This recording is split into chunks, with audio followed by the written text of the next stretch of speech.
Como é que a espiritualidade toca o chão da realidade em um mundo sobrecarregado, em um contexto caótico, de múltiplas demandas e de múltiplas tarefas que exigem você ali que você não pode dizer não. Não se trata de... Você não tem como simplesmente dizer, eu não vou fazer. Eu tenho responsabilidades e foi Deus quem as deu. Existe uma responsabilidade que é de Deus para sua vida e você tem que fazer. E como é que você continua vivendo uma vida no Espírito e praticando disciplinas em um mundo de rotinas indisciplinadas, porque o nosso filho não escolhe a hora para fazer xixi ou cocô, a hora que quer mamar, né? E o que você diria assim de forma bem prática para quem hoje está passando por esse processo, está vivendo um contexto de sobrecarga, dessas duas experiências, o que você podia deixar de dica prática, assim, ó, como é que eu pratico hoje o que eu aprendi sobre essa espiritualidade comum do dia a dia, na prática, mas que me faz viver uma vida ainda assim contemplativa? Eu acho que o primeiro e essencial, e pode parecer simples, mas o simples inclui o mais profundo, é respirar. E eu acho muito lindo como a ciência complementa, eu acho. Complementa, não dá nome àquilo que a Bíblia já sinalizava, Sim. né? E para mim fez toda a diferença respirar de maneira consciente da presença de Deus. Uau. E eu tomei essa... E a gente respira o tempo todo. A gente respira o tempo Não pode parar. E respira de graça. E respira sem precisar fazer nenhum esforço para o Senhor nos dar ar, né? Meu Deus. Então, acho que assim, você respirar de maneira consciente já te leva num lugar de... Nossa, eu não fiz nada por merecer esse ar que tá entrando nos meus pulmões. Não fiz nada por merecer. E eu tomei consciência da profunda diferença da respiração na nossa vida quando eu li que a palavra, o nome de Deus, Yahvé, é impronunciável porque é o som da nossa respiração. Meu Deus. E aí, pra mim, eu tô o tempo todo na presença do Deus glorioso. O tempo todo clamando por Ele. Ele. O tempo todo clamando por Ele. Respirando. E recebendo graça. Então, pra mim, fez toda a diferença aprender. Isso é muito profundo. É muito, e é simples, porque é algo que a gente já faz, que você não precisa incorporar um novo hábito na sua vida. De vida que a gente recebeu no princípio e que a gente está continuamente recebendo. A gente continua recebendo graciosamente. Continuamente. E no meio do caos, a graça está presente no ar que você respira. E Deus está presente tão certo quanto o ar que você respira. Então, isso pra mim é um elemento, assim, simples, mas extremamente profundo e transformador. Se você aprender a perceber a presença de Deus e perceber através do seu respirar. Sim. E a Bíblia sinaliza tanto para isso, chamando até o Espírito Santo, né, da pneuma. E a gente estuda a pneumatologia, na nossa teologia parece tão assim... Que o Espírito é o próprio vento, é o inspirar, é a inspiração divina, né? Esse fôlego, e Deus soprou sobre nós, até quando Cristo ressuscita, Ele faz questão de soprar ali para dizer, ó... Vocês estão agora, todo o ambiente que vocês estiverem está carregado de mim, do meu espírito. E é de graça o tempo todo, está disponível, a gente pode fazer. E aí a ciência hoje vai dizer que é a técnica mais eficaz para reduzir a ansiedade no momento o que você, Johnny, prescreve lá, né, Johnny? Para os seus pacientes. Mindfulness. E assim, é isso. Essa consciência... Consciência de Deus com você. Na respiração. No fôlego de vida. Exatamente. Meu Deus. Então, acho que esse é um dos elementos. E você faz isso com alguma técnica para quem está assistindo aí? Falar, como é que eu presto atenção? Como é que eu percebo? Como é que eu uso da melhor forma? Como que você costuma fazer? Eu acho que incorporar as técnicas do mindfulness, que são técnicas práticas, ajudam muito, né? Então, a respiração que se chama respiração diafragmática, de você inspirar enchendo a sua barriga, segurando por um tempo e expirando aliviada pela boca, né?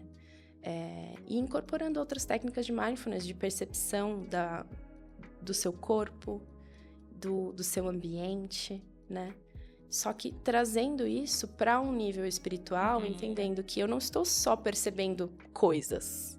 Não estou percebendo o meu corpo, eu estou percebendo o templo do Espírito Santo, sabe? Então, acho que isso são técnicas básicas que a gente pode ir incorporando. Sim. Uma coisa que... Um outro elemento, assim, do dia a dia que aí une um pouquinho, acho que é a contemplação com a oração, para mim, é fazer caminhadas contemplativas com Deus. Uau. E aí, para mim, isso aqui unir o útil ao agradável, né? Preciso me movimentar, eu preciso conversar com Jesus e eu preciso contemplar. Então, sair para caminhar ao ar livre, você já une. Pega lá o seu sol, pega o seu ar livre, movimenta o seu corpo e conversa com Deus. E eu tenho experimentado nesses últimos anos e desde dessa crise o poder do conversar em voz alta. E não só conversar, mas ler a Bíblia em voz alta. Legal. A Bíblia foi feita para ser lida em voz alta. É verdade. Foi feita para isso. E não só lida em voz alta, como repetida. Lida várias vezes. Os salmos foram feitos para serem lidos várias vezes. E até mesmo em movimento. Se você olha, por exemplo, os judeus... Sim, os judeus assim fazem. Os judeus, eles oram se movimentando. Né? Fazendo movimentos assim.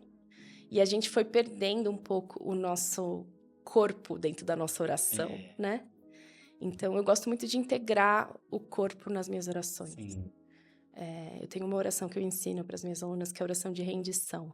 É uma oração tão simples, mas que faz toda a diferença no meio do fuzuê da vida, quando a preocupação chega. Eu falo, a preocupação chegou, bateu lá na sua mente. Ao invés de você deixar ela ficar lá, criando minhoca, fecha suas mãos e admita, Senhor, eu não sei como lidar com isso. Mas o Senhor sabe. Uau. E aí, naquele momento, você rendeu aquilo Sim. para o Senhor. E aquilo Isso não tá te mais na sua traz cabeça. pra realidade, Te traz que eu pra acho realidade. Te traz Porque é o seu corpo, você tá vendo, é algo que tá tocando ali. É esse seu descobrir mesmo de que o que é espiritual pode tocar a realidade mais conturbada, caótica e sobrecarregada. E eu posso sinalizar isso, trazendo pra realidade. Acho que é o que essas técnicas de meditação, de mindfulness nos trazem, esse viver o aqui, o agora, o presente. Eu posso viver o presente, estar presente no presente, e a gente parece que perdeu essa capacidade, né? Total. Uma outra coisa legal, e aí trazendo, por exemplo, do livro da Tish Warren, Liturgia do Ordinário, que também me impactou muito, que é você trazer novos significados para pequenos momentos do seu dia. Então, tem uma sugestão que ela dá lá, que é toda vez que você de manhã lavar seu rosto, você lembrar que você é nova criatura, lembrar do seu batismo. Eu gosto de fazer isso no meu banho. Por mais que seja presbiteriana e não tenha sido batizada por imersão. Mas você naquele momento se permite imergir. E não é como se eu estivesse sendo batizada de novo, mas eu tô relembrando aquilo. E eu tô trazendo sentido e trazendo no ordinário essa realidade, né? E uma outra coisa que pra mim fez toda a diferença, e eu já mantinha esse hábito antes, mas a partir dos 25 e com essa consciência do quanto eu preciso, de maneira intencional, conduzir as minhas emoções para um lugar de adoração, eu passei a usar esse recurso de uma maneira diferente, que é o diário. Então, acho que manter um diário em que você se percebe, que você escreve o que você está sentindo ali, faz toda a diferença. Sim. E aí, o elemento que eu fui acrescentando nesses últimos anos é não só me perceber, mas assim como os salmistas fazem. Ele começa lá, porque tá abatida a minha alma. Espera em Deus, por exemplo. Ou então, Salmo 4, que ele fala, tô irado, tô querendo matar todo mundo. E aí ele termina com, em paz me deito, e logo pego no sono. Porque o Senhor me faz repousar em segurança. Então, conduzir todas essas emoções para adoração. E uma adoração, por vezes, forçada. Por quê?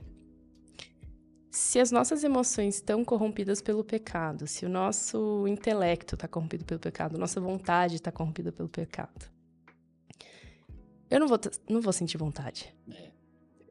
Não vou estar me sentindo disposto a adorar, mas nem por isso eu não vou adorar, porque é a adoração que vai me restaurar.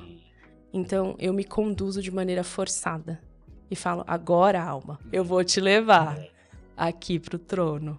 E você vai começar a orar. Você vai começar a adorar, mesmo sem vontade. Sim. E no final você acaba encontrando esse lugar de descanso. Conduzir o seu coração ao coração de Deus, né? Porque eu não posso confiar nele, mas eu preciso confiá-lo a Deus. Eu não posso confiar nele para o querer, eu não posso confiar nele para o desejar, eu não posso confiar nele para o pensar, o meu intelecto, as minhas emoções, mas elas precisam ser rendidas. Elas não podem ser deixadas debaixo do tapete, né? Elas precisam ser... Você precisa vir com essa bagagem elas pro precisam Senhor. ser apresentadas ao Senhor. A vontade dele é boa, perfeita e agradável, para que agora eu, levando a minha vontade a ele, a minha possa ser redimida, né?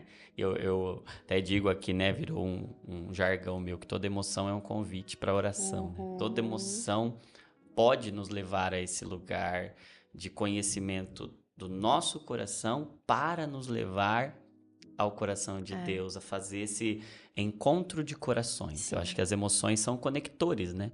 Total. Eu entendo que as emoções, elas têm a gente pode apresentar 3 finalidades ali para elas. Elas são comunicados, elas comunicam valores pra gente, né? Elas mostram o que a gente ama, com o que a gente se importa. Então elas comunicam, mas elas também conectam. Elas nos conectam, por exemplo, quando tem emoção em um relacionamento, essa emoção conecta, ela cria um vínculo, ela cria... E as emoções nos conectam a Deus também. Então elas nos comunicam o nosso coração, os nossos amores e valores, elas nos conectam a Deus e elas são um convite. Elas são um chamado, elas são... Quando eu estou com saudade, por exemplo, quando eu amo, quando eu estou triste, de alguma forma, essa emoção está me convidando para algo. Emoção, a palavra até latina... O que essa emoção está querendo dizer, exatamente. Né, pra você. Ela me chama para um movimento, porque a própria palavra latina para emoção é mover e é movimento. Ela quer gerar, ela quer me convidar para algo, né? E como é precioso, né, a gente ter essa percepção, por exemplo, no momento da inveja, ao invés de você já ir para um lugar de culpa, de vergonha, você entender, inveja, o que você está querendo me dizer? O que essa pessoa tem que eu não tenho, que eu desejo? E como que eu posso lidar com esse desejo diante do Senhor? Exato. Como que eu posso apresentar? Senhor, olha só, tô sentindo inveja do fulano, ou do ciclano, ou da beltrana.